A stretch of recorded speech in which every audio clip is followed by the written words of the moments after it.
Quentin Tarantino's Pulp Fiction, a movie that has gone down in history as one of the greatest films ever made by critics and audiences alike.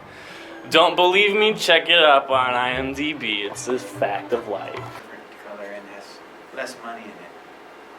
So I thought that was a reason, and she said, no, it's just a continuity in there. Well, I think it's best not to dwell on continuity errors. If it was just like straight up chronological order, then maybe you'd see it as a whole. But since it's split up like it is, you're forced to be focused on certain scenes. Which people probably would be as happy with the ending if it was. Because typically in a movie you have to have a problem. The problem's got to be solved. And all of that order and stuff, but they totally didn't do any of that, and it's still an amazing classic that everybody loves. Mm-hmm. Very few movies play around with timeline like Pulp Fiction does. Some people do it successfully, like Memento, if anybody's seen Memento, or Irreversible by Gaspar Noé, does it pretty good. And some people do it unsuccessfully, like Cloud Atlas, which was a good film in some respects, but it's kind of not well respected by critics. This film has no boundaries. None. It has none. And that's what makes it interesting, is because they don't back off on the cuss words or on the blood. Yeah. It's a gangster movie. Well, it's almost a parody of gangster movies and a parody of film noir, because in film noir they try to keep things in shadows, and like killing somebody is serious business in a lot of gangster movies and in film noir. But here, life is expendable. It's like somebody dies, it's like, so what? Who cares? It was kind of funny. Yeah. Oh, and the Band-Aid on Van Rang's back of the neck, Mm-hmm. just cut himself shaving. No deepness behind that whatsoever. I was curious about that, so thank you. Oh, I was wondering about that too. They used to say that's where they took his soul out, and that what was in the briefcase Yeah. was his soul. Yeah, I've heard that also. That's Interesting. a much funner one. And I did hear the theory that the briefcase was supposed to contain the jewels from Reservoir Dogs. That's one theory. Mm-hmm. There's a lot of theories about the briefcase, but it's very easily solved by actually looking at the script of Pulp Fiction, which says that what's in the briefcase is just a bunch of diamonds, like in the first, like in Reservoir Dogs. Yeah. Badass motherfucker wallet. That is really Samuel L. Jackson's wallet. That was not planned. It's like, that's your wallet. Maybe We're that's putting why it in the the wallets movie. look different. Yeah, that might be. So Esmeralda's really cool, right? And he just finished his boxing fight. But the car looks like it's moving like a normal car. But the outside is black and white, like in an old, like you were mentioning, noir film. Mm-hmm. There's clearly no colors, and it's almost moving like you would see in an old film.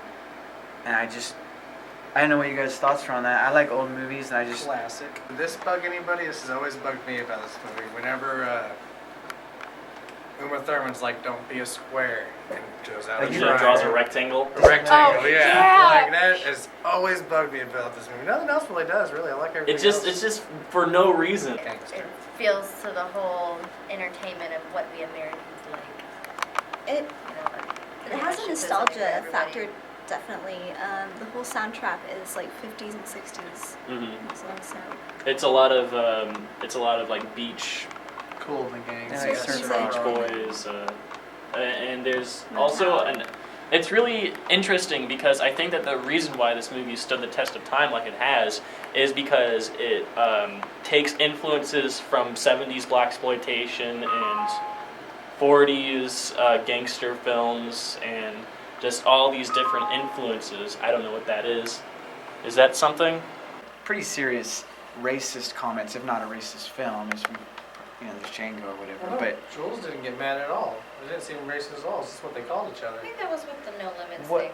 what I would Yeah. say is that it had usually in a film, you hear like one racial slur or whatever, but usually when they were speaking about Asian people, Mexican people, or whatever people, there was multiple. So it showed like an understanding of the diction and language of racial slurs. So there was usually 3 or 4 names. So it seemed like Tarantino wasn't just. It seemed like the most names you could call someone, they were all used, for Asians. And I wondered why he chose to put the racism in there. For gangsters, some gangsters talk. I don't think that people should take lessons about ethics from Quentin Tarantino movies, for sure. Definitely not. I think that's how people talk then. Well, that's true in Django. That makes sense in Yeah, Django that but people would be constantly saying the N-word because that was just what they were called. Is because this shows like some of the basis of like our foundation as the United States, because there's gun rights, which is people like with concealed weapons everywhere, and then there's the whole freedom of speech, which is where all the racial like slurs can come out, is because that's all they're doing is like saying I can do what I want.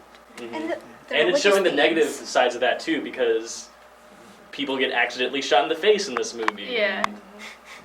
And of course, what saves the day is Samuel L. Jackson reciting a passage from Ezekiel. Yes, Jesus. There's also blatant misogyny in this movie. Yes. Well, it's, And I think, yeah, it's definitely. well, in all Tarantino's films, actually. Yeah, so you have, He worships Uma Thurman. yes, but she's separate from other women. Clearly, her feet, Oh, I agree. her feet are like here. She's Still, here, like objectified. But it's really weird because Quentin Tarantino writes women very well. In like Kill Bill, Yeah. that's a There's some female empowerment there. yeah, See? exactly. Oh yeah, and then Death Not Proof bad. has it's all the women win at the end. So yeah, But I can see where you're coming from. Misogynist, this is anti-women, right? it's the way. It's more of just they're not as important. Second-class citizens. Treat women as second-class citizens. I didn't really catch that. See, I didn't Tarantino during an either, interview. really. I know doing research on it, whatnot, Quentin Tarantino doesn't make it. Wasn't thinking as deep as any of us or anybody has thought as deep as into his movie. He was like, I was just Gangsters. Make saw a that Bang, motherfucker bang. wallet, so I put that in there. Mm-hmm. Well, Well, Marcellus Wallace, he's cut himself shaving. He needed a Band-Aid. to take the time to I guess know about all those old films and then to put them in his films is pretty cool because other directors are like, oh, I love all these movies, but you don't get to really see it in the film. Mm-hmm. And so like what you're talking about, it's like we get to see all the cool stuff that he's experienced with, and other directors like, oh, I was trying for this, but we never see it in the film. Mm-hmm. I thought that was a really cool example. It's a nice way of saying he rips them off. That's what she was saying. Like she said, I thought they did a great job with the set design on when Walken is delivering the watch. That house is, what year is that supposed to be? You knew the second you saw it, it was supposed to be the 60s. Somebody put some time into that. It was every little thing. It was nice.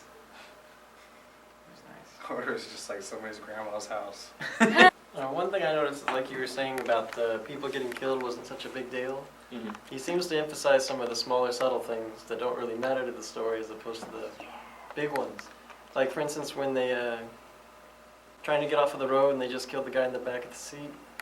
They get in there and they start talking about how gourmet the coffee is and how great the coffee is. It's sort of realistic how they talk about commonplace stuff like that, because if you're drinking a really good cup of coffee in that situation, you might bring that up. I mean, Yeah. Yeah, that's true.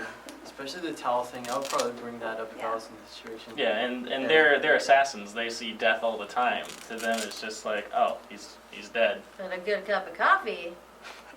I think to go back to like the memorable quotes thing, what really helps that is when there's dialogue, like when they were showing Jimmy and Wolf talking, like it would just be Wolf talking, and whenever Jimmy would talk, he wouldn't cut back to Jimmy talking. He would just be like completely on Wolf the entire time.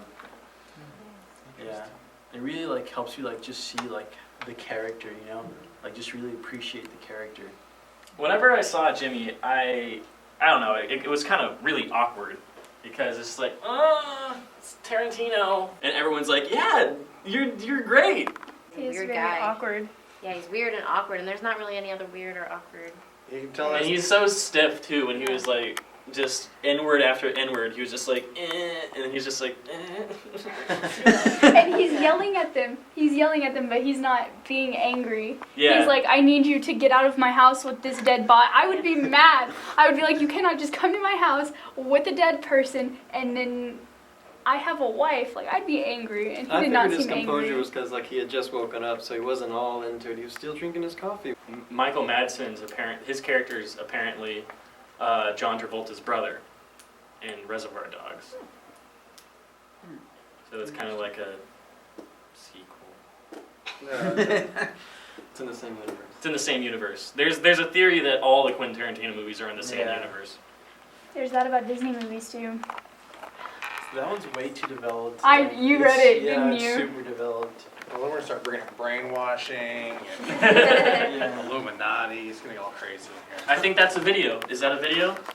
All right. The We're getting Illuminati thumbs was in a up. Disney film. We're talking about the Illuminati and Disney now. That means it's time to stop. Thank you for watching this video by Dorito Bandito. Thank you for watching the Film Club Season 2. Film Club Season 2! Woo!